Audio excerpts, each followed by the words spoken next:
The day humans discovered they weren't alone in the universe was also the day they learned they were woefully outmatched. The massive Vorn battleship appeared without warning in Earth's orbit, its hull gleaming like polished obsidian against the backdrop of stars. Captain James Reed of the International Space Station was the first human to make contact. "Greetings," came the transmission, translated through unknown means. "We are the Vorn Confederacy. Your world is now under our protection." Protection, as Earth would soon discover, meant subjugation. The Vorn weren't particularly cruel masters. They simply viewed humanity as they viewed all developing species, as children in need of guidance. Primitive. Underdeveloped. Quaint. Within months, Vorn advisors had established themselves in every major government. Their technology was centuries beyond Earth's. Anti-gravity, faster-than-light travel, energy shields that could withstand nuclear blasts. Resistance, as the saying went, was futile. But the Vorn had made one critical error in their assessment. They had mistaken humanity's technological limitations for intellectual ones. Dr. Emma Black had been a weapons researcher at DARPA before the arrival. Now, she was assigned as an assistant to Vorn military advisor Krell, tasked with documenting Earth's primitive armaments for the Confederacy archives. "This is what you call an advanced weapon?" Krell asked, manipulating a disassembled M4 rifle with his three-fingered hands. His voice modulator couldn't quite hide the condescension. "It serves its purpose," Emma replied, maintaining a deferential tone. She had spent 6 months gaining Krell's trust, playing the role of the eager student, the grateful primitive. "Such inefficiency," Krell continued. "Explosive propellants? Mechanical actions? The Hive Collective abandoned such methods 10,000 years ago." Emma nodded, taking meticulous notes on her tablet. But she wasn't documenting the rifle. She was documenting Krell's energy pistol, which he always kept holstered at his side. The weapon that, according to his boasts, could disintegrate a tank with a single shot. That night, in a secret lab beneath the ruins of what had once been MIT, Emma met with her fellow scientists. Marcus Johnson, a quantum physicist, Tom Wilson, a materials engineer, and Lisa Chen, a computer scientist who had hacked into the Vorn's educational database within weeks of their arrival. "I've identified the power source," Emma said, projecting her diagrams onto the wall. "It's not just advanced, it's elegant. They're using quantum fluctuations to generate energy directly from subatomic particles." "Can we replicate it?" asked Marcus, his eyes wide with fascination. Emma shook her head. "Not yet, but we don't need to." She swiped to the next image. "This is their targeting system. And this," she said, her finger tracing a complex circuit pattern, "is their safety protocol." Tom leaned forward. "You're not suggesting—" "I am," Emma replied. "We can't build their weapons yet, but we can modify them, improve them. And they don't think we're capable of understanding them, so they won't be looking for it." Lisa smiled grimly. "They treat their technology like magic and us like cavemen. That's their weakness." "Exactly," Emma agreed. "They've forgotten something crucial about humans. We don't just adapt to threats. We study them, break them down, and turn them to our advantage." As the meeting concluded, Emma gazed at the stolen schematics glowing on the wall. Humanity might be outmatched, but they had something the Vorn and the other advanced species had lost over millennia of technological supremacy. Ingenuity, born of desperation. The first step toward revolution wouldn't be a grand battle or a heroic stand. It would begin with a single modified weapon and the shocked expression on a Vorn's face when they realized they had catastrophically underestimated the clever apes of Earth. 6 months after their clandestine meeting, Emma's team had their breakthrough. While the Vorn continued to dismiss human technology as primitive, the small resistance group had successfully reverse-engineered the safety mechanisms of Vorn energy weapons. More importantly, they had improved them. The testing ground was an abandoned quarry 50 miles outside what remained of Boston. The modified Vorn pistol sat on a remote-controlled platform, aimed at a decommissioned tank the team had salvaged. "Firing in 3, 2, 1. Tom counted down from their bunker. The pistol discharged with a flash of blue-white light. The tank didn't just develop a hole, it completely disintegrated, along with a sizable chunk of the quarry wall behind. It. Holy, Marcus whispered. That's at least triple the output of the original design. Emma nodded, her eyes fixed on the readings. The Vorn weapons are intentionally limited. My guess is they're afraid of their own technology. They've engineered artificial constraints into the design. Which we just removed, Lisa added. Not just removed, Emma corrected. We improved the focusing array. The Vorn have been using the same weapon designs for centuries. They've stopped innovating. Word of their success spread through the global resistance network. Soon, labs around the world were working on different aspects of Vorn technology. In Sydney, researchers found ways to miniaturize the power cells. In Lagos, a team developed an alloy that could better channel the energy discharge without melting. In Rio, programmers cracked the targeting AI and enhanced its predictive capabilities. All the while, the Vorn remained oblivious, confident in their technological superiority. That changed when Jack Foster, a resistance fighter in the Chicago sector, used a modified Vorn rifle to bring down one of their patrol ships. The weapon's enhanced output had overwhelmed the ship's shields, something the Vorn had considered impossible. The response was swift and brutal. The Chicago resistance cell was wiped out, and Vorn security measures tightened worldwide. But it was too late. The secret was out. Humans could not only understand alien technology, but improve it. Military advisor Krell summoned Emma to his command center. She went, knowing her cover might be blown but needing to assess the Vorn response. There has been an incident, Krell said, his normally condescending tone replaced with something closer to concern. A modified weapon. Our engineers say it's impossible. Emma adopted a look of innocent confusion. Modified? By humans? That seems unlikely, sir. Krell studied her for a long moment. Yes. Unlikely. He activated a holographic display showing the destroyed patrol ship. And yet, here we are. Perhaps there's a faction within the Confederacy itself, Emma suggested. Internal politics we aren't aware of? The suggestion gave Krell pause, exactly as Emma had intended. The Vorn Confederacy, she had learned, was rife with political divisions. The possibility of internal sabotage was far more plausible to Krell than the idea that humans could have enhanced his people's technology. Perhaps, he conceded. Still, I'm implementing new security protocols. All weapons will be DNA locked to their assigned users. Emma nodded deferentially while her mind raced. DNA locking was a complication, but the Resistance had already harvested enough Vorn biological material to work around it. More importantly, she now knew the Vorn would look inward for threats, not down at the supposedly primitive humans. As she left Krell's command center, Emma sent a coded message to the other resistance cells. Forge ahead. They still don't see us. In workshops and hidden labs around the globe, humans continued their work, driven by a single unifying principle. Survival required not just matching their oppressors' technology, but surpassing it. And in their arrogance, the Vorn had given humanity the perfect starting point. Their own weapons. The opportunity for humanity to make its mark on the wider galactic stage came 3 years after first contact, and it arrived in the form of an interstellar war. The Vorn Confederacy, it turned out, was just one of several major powers competing for dominance. Their ancient rivals, the Meridian Alliance, launched a surprise attack on multiple Vorn-controlled systems, including Earth. The battle in orbit was ferocious. Vorn defense platforms fired continuously at the invading Meridian ships, which were smaller but more numerous.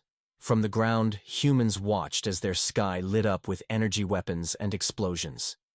In the chaos, military advisor Krell called for Emma.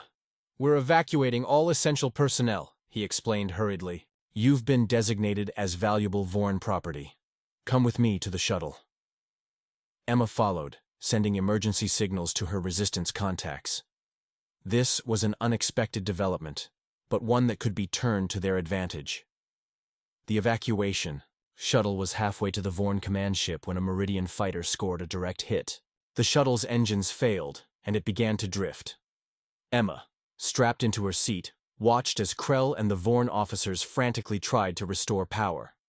"The weapon systems are still online," one officer reported. "But the targeting computer is damaged," Krell cursed in his native language. "We have 3 Meridian fighters approaching. Without targeting, we cannot defend ourselves." "I can help," Emma said quietly. Krell turned to her, his compound eyes narrowing. What could you possibly do? I've been studying your weapon systems for years, she replied, choosing her words carefully. I understand the targeting principles. Let me try manual targeting. Desperate, Krell reluctantly moved aside. Emma took control of the weapons station, her fingers flying over the alien interface. When the first Meridian fighter came into range, she fired.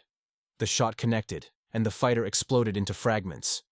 The Vorn officers stared in shock as Emma systematically took down the other two fighters with precision that matched or exceeded their automated systems. How? Krell demanded once they were clear. Emma met his gaze steadily. Humans have been fighting wars for our entire history. Manual targeting, accounting for movement and trajectory. These are skills our fighter pilots master. Your targeting computers are impressive, but they're designed for efficiency, not creativity. The incident became a turning point. Word spread through the Vorn fleet about the human who had outperformed their targeting systems.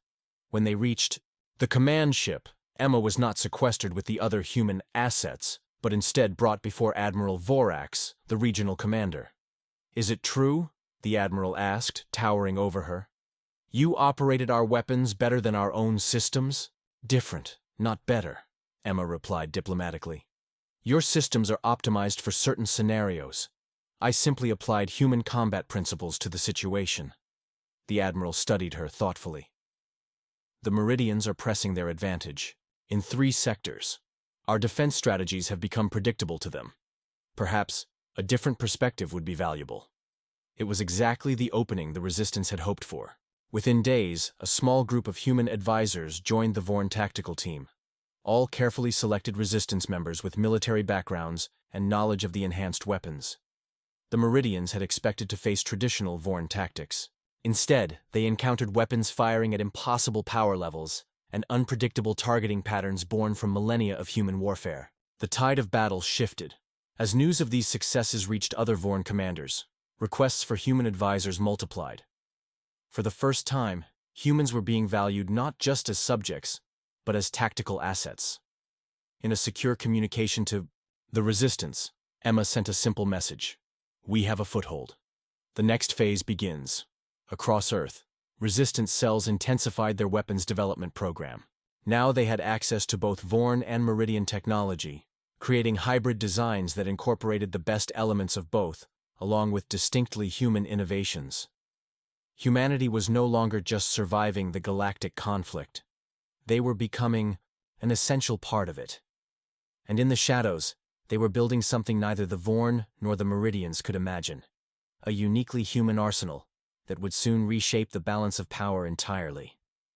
5 years after first contact, humanity's position had evolved dramatically. What began as a handful of tactical advisors had expanded into specialized human units integrated throughout the Vorn military structure. On paper, they were still subjects of the Confederacy, but in practice, they had gained unprecedented access and influence. Admiral Vorax, impressed by human innovation, had become their most powerful advocate. They think differently, he explained to the Vorn High Command. Where we see established patterns, they see possibilities. Their shorter lifespans and history of conflict give them a perspective we lack. The High Command reluctantly authorized the formation of a human weapons division, supervised by Vorn officials, but with significant autonomy. Emma Black was appointed as its director, with Krell as her overseer, though their relationship had evolved into something closer to a partnership.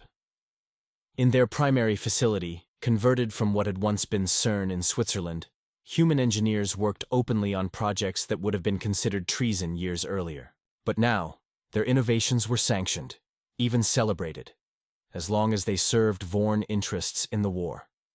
This is the prototype, Emma explained to a delegation of Vorn military officials, unveiling their latest creation. The weapon resembled a standard Vorn heavy cannon, but with significant modifications. It incorporates a rotating barrel system, Tom Wilson added. A concept from our old Gatling guns. It allows for sustained fire without overheating. A Vorn weapons inspector examined it skeptically. The design seems inelegant. Efficiency isn't always about elegance, Emma countered. In field tests, this configuration increases sustained firepower by 340% while reducing critical failures to near zero. The demonstration that followed silenced all criticism. The human-modified cannon delivered devastating firepower with a reliability that made the Vorn engineers reassess their understanding of weapons design. But the true breakthrough came 6 months later, and it wasn't a weapon at all. At least, not directly. "We call it adaptive shielding," Marcus explained to Admiral Vorax as they stood in the testing chamber. Traditional Vorn shields maintain consistent energy distribution across the protected area. Our system redirects power dynamically, strengthening defenses where attacks are most likely. "Based on what parameters?" Vorax asked. "That's where it gets interesting," Emma interjected. "We've developed predictive algorithms based on human military history. The system doesn't just react to attacks, it anticipates them based on tactical patterns." The demonstration was compelling. Simulated Meridian attack patterns that would have penetrated standard Vorn shields were deflected by the adaptive system. Within weeks, the technology was being installed on Vorn capital ships. What the Vorn didn't fully grasp was that these innovations were merely the visible tip of the iceberg. For every advancement they shared with their overlords, the human weapons division was developing 3 more in secret chambers beneath the facility. The most closely guarded project was something the Resistance simply called the Key, a universal override system that could potentially seize control of any Vorn or Meridian technology. It was being developed in segments across multiple Resistance cells, with no single group knowing the complete design. Meanwhile, human influence continued to grow throughout the Confederacy. As the war with the Meridians intensified, more alien species within the Vorn sphere began requesting human advisors. Humans became known throughout the sector as weapons specialists, dangerous but valuable assets. This new status came with unexpected benefits. Restrictions on human movement eased, information access expanded. Some humans were even permitted to serve on Vorn ships, traveling to other worlds for the first time. Through these contacts, humanity formed covert alliances with other subjugated species. The Tellarites, master engineers themselves, the Novan, with their unparalleled understanding of quantum mechanics, the Riga, whose biotechnology surpassed even the Vorn. All found common cause with the humans who, unlike the other, younger species, had found a way to turn their subjugation into something approaching power. In her private quarters, Emma reviewed the latest intelligence from these alien allies. The war had spread to 12 sectors. The Meridians were introducing new weapon types. 3 other major powers were being drawn into the conflict. "The galaxy is changing," she told her inner circle. "And this time, humanity won't be bystanders. When the dust settles, we'll be more than just survivors or subjects." Tom looked up from the schematics he was studying. "We'll be the ones they all come to when they need the best weapons," Emma nodded. "And that's when we'll truly begin our rise." 7 years after first contact, the war reached a stalemate. The Vorn Confederacy and Meridian Alliance had fought each other to exhaustion across dozens of star systems. Earth, once a backwater outpost, had become strategically significant as the home of the increasingly essential human weapons division. This new importance brought unexpected visitors. Emma was in her office reviewing test results when Krell entered without announcement. "We have a situation," he said, his normally composed demeanor visibly strained. "Meridian representatives have requested a diplomatic meeting. Here, on Earth." Emma set down her tablet. "That's unprecedented." "It gets more complicated," Krell continued. "They've specifically requested your presence at the negotiations." The meeting took place at a neutral facility in what had once been Geneva. Emma sat beside Admiral Vorax and other high-ranking Vorn officials, facing their Meridian counterparts across a long table. The Meridian ambassador, a tall humanoid with iridescent skin named Teller, addressed her directly. "Dr. Black, your reputation has spread far beyond Vorn territories. The innovations coming from your division have changed the nature of this conflict." Admiral Vorax straightened with obvious pride. "The Human Weapons Division has proven the value of our investment in Earth." Teller's expression remained unreadable. "Indeed, which is why I am authorized to make you an offer, Dr. Black. The Meridian Alliance would provide your division with complete autonomy, double your current resources, and grant Earth-protected status within our territories. The Vorn delegation erupted in outrage, but Emma remained calm. You're asking us to switch sides. I'm offering you a choice, Teller replied. One the Vorn never gave you. Admiral Vorax leaned forward. This is absurd. Humans are subjects of the Confederacy. They have no authority to negotiate independently. Yet you rely on their weapons to fight your war, Teller observed coolly. Perhaps it's time to reconsider their status. The meeting ended in diplomatic chaos, but it achieved exactly what Emma had secretly hoped for, creating tension between humanity and the Vorn while elevating Earth's perceived value. Back at the weapons facility, Emma's inner circle met to discuss this unexpected development. It's an opportunity, Lisa argued. Playing the powers against each other could give us leverage. Marcus shook his head. It's too risky. If the Vorn suspect we're entertaining Meridian offers, they could crack down on the entire planet. We don't need to actually negotiate with the Meridians, Emma explained. We just need the Vorn to believe it's a possibility.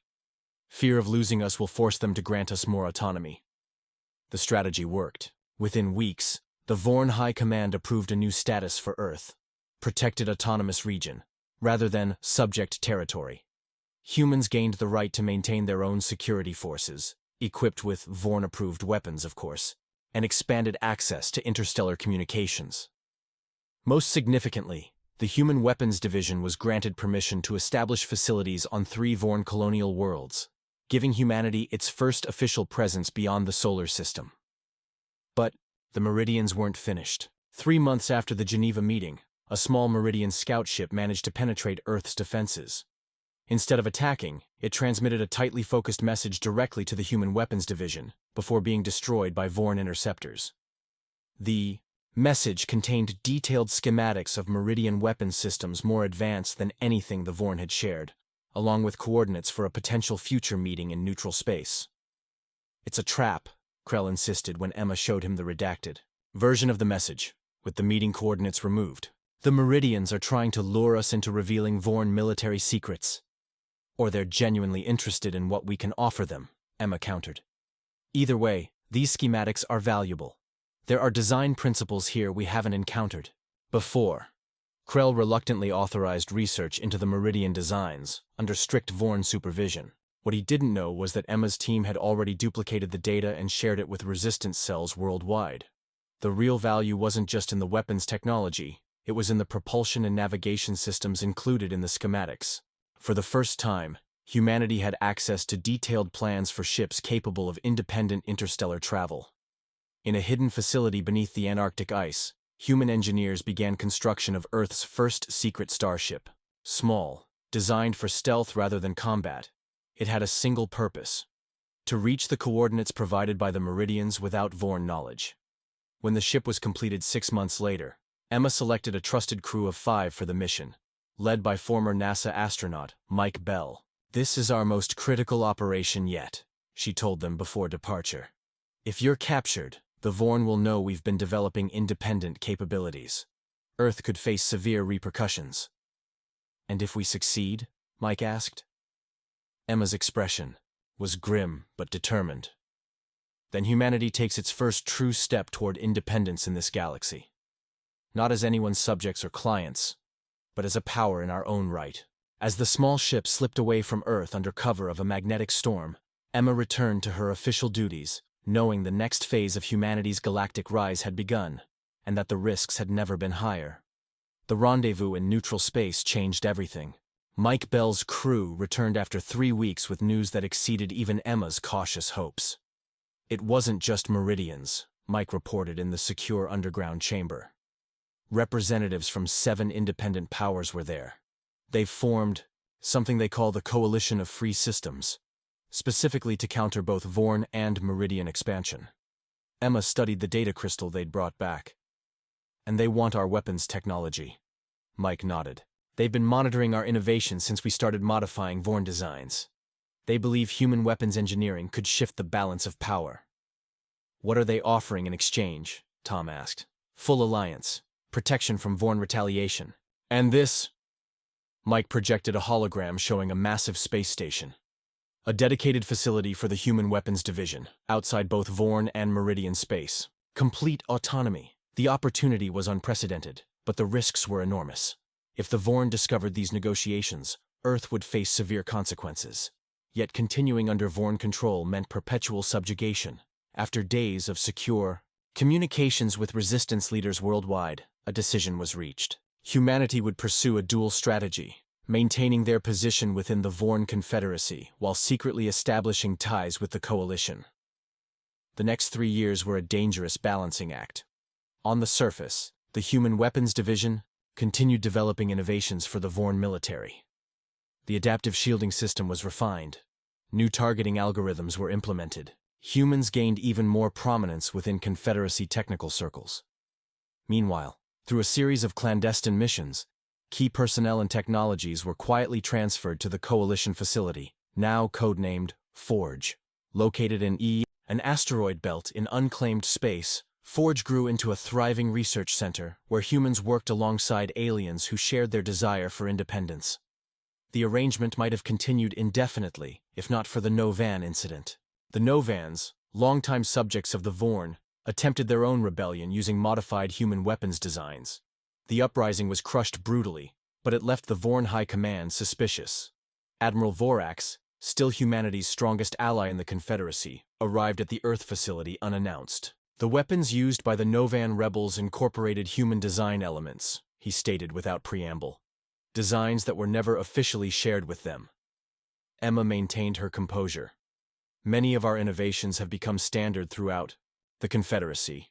It's possible they adapted publicly available technology. Possible, Vorax agreed. But the High Command isn't convinced. They've ordered a complete security audit of all Human Weapons Division operations, all projects, all communications, all personnel movements for the past 5 years. It was the crisis they had feared. Such an audit would inevitably uncover their connections to the Coalition. Emma made a decision that would alter humanity's course. Admiral, there's something you should know. Something I believe you've suspected for some time. Over the next hours, she revealed a carefully curated version of the truth, admitting to unauthorized weapons research while concealing the full extent of their Coalition ties. She appealed to Vorax's pragmatism, emphasizing that humans had never used these weapons against the Vorn despite having the capability. We've been developing our own technologies since the beginning, she explained. Not out of disloyalty, but out of self-preservation. Surely you understand that. Vorax was silent for a long moment. The High Command will demand punitive measures. Or, Emma countered, you could take a different approach. Officially recognize humanity's independent weapons development rights. Make us formal allies rather than subjects. You'd maintain access to our innovations without the expense of controlling us. The Confederacy doesn't form alliances with developing species, Vorax stated, but his tone suggested he was considering her words. Perhaps it's time for that policy to evolve, Emma suggested, especially when the alternative might be losing us entirely. The negotiations that followed were tense, with the threat of Vorn retribution hanging over Earth. But Admiral Vorax, whether out of pragmatism or genuine respect for human capabilities, advocated for a new arrangement. 1 year later, in what historians would later call the Geneva Accord, Earth's status was officially changed from protected autonomous region to Allied independent territory. The Human Weapons Division was reorganized as Terran Defense Systems, with the right to control its own client relationships, including secretly their ongoing work with the Coalition. It wasn't full independence. The Vorn maintained military bases in the solar system and held veto power over certain classes of weapons development. But it was a dramatic shift from the subjugation of First Contact. As news of the Accord spread throughout the galaxy, requests for human weapons technology and consultation multiplied. Species that had never contacted Earth before sought alliances. The Vorn, rather than opposing this expansion of human influence, began taking a percentage of the consulting fees as their reward for discovering and developing humanity's potential. In her new office at Terran Defense Systems headquarters, Emma met with her original inner circle, all now directors of their own divisions. Phase 3 is complete, she said, referring to their long-term plan. We've established our reputation and secured our position. What about the final phase? Lisa asked. True independence? Emma smiled for the first time in months. already in motion. The Coalition station has completed the prototype. If it works as designed, neither the Vorn nor the Meridians will be able to control us, or anyone else, ever again. Tom raised his glass. To humanity's greatest weapon yet. Not a weapon, Emma corrected. A shield. For us and every other species tired of being pawns in someone else's empire. 15 years after first contact, the galaxy had transformed. The long war between the Vorn Confederacy and the Meridian Alliance had finally ended in an uneasy peace, mediated in part by the now influential Terran diplomatic corps. Humanity had established colonies on 11 worlds, with mixed species populations on most of them. Terran defense systems had become the most sought-after weapons developer in known space, with clients from over 40 different species. But the culmination of humanity's rise was about to be revealed. The location chosen for the demonstration was symbolic, the same orbit where the Vorn battleship had first appeared over Earth. Now, representatives from all major galactic powers gathered on observation platforms, including the Vorn High Commander and the Meridian Prime Director. Emma Black, now in her 60s and serving as Earth's ambassador at large, stood on the main platform beside Admiral Vorax, who had become an unlikely friend over the years. "After all this time, you still haven't told me what we're here to see," Vorax remarked. Emma smiled enigmatically. "Something that will change everything, again." At the designated time, a small, unassuming vessel moved into position. It appeared to be a standard human transport, with none of the imposing features typical of military craft. "Distinguished representatives," Emma addressed the gathering. "For 15 years, humanity has been known throughout the galaxy for our weapons innovation. Today, we reveal our greatest creation, one born not from the desire for more destructive power, but from our history of being on the receiving end of it." She nodded to the ship's crew, and a signal was transmitted. For a moment, nothing seemed to happen. Then, a faint shimmer appeared around the vessel, expanding outward in a perfect sphere until it reached a diameter of 1 kilometer. "We call it the Equalizer," Emma continued. "What you're seeing is not a weapon, but a nullification field. Within its radius, all energy weapons are rendered inoperable. All shields fail. All faster-than-light engines shut down. Combat is reduced to its most basic elements, removing the technological advantages that allow powerful empires to subjugate developing worlds."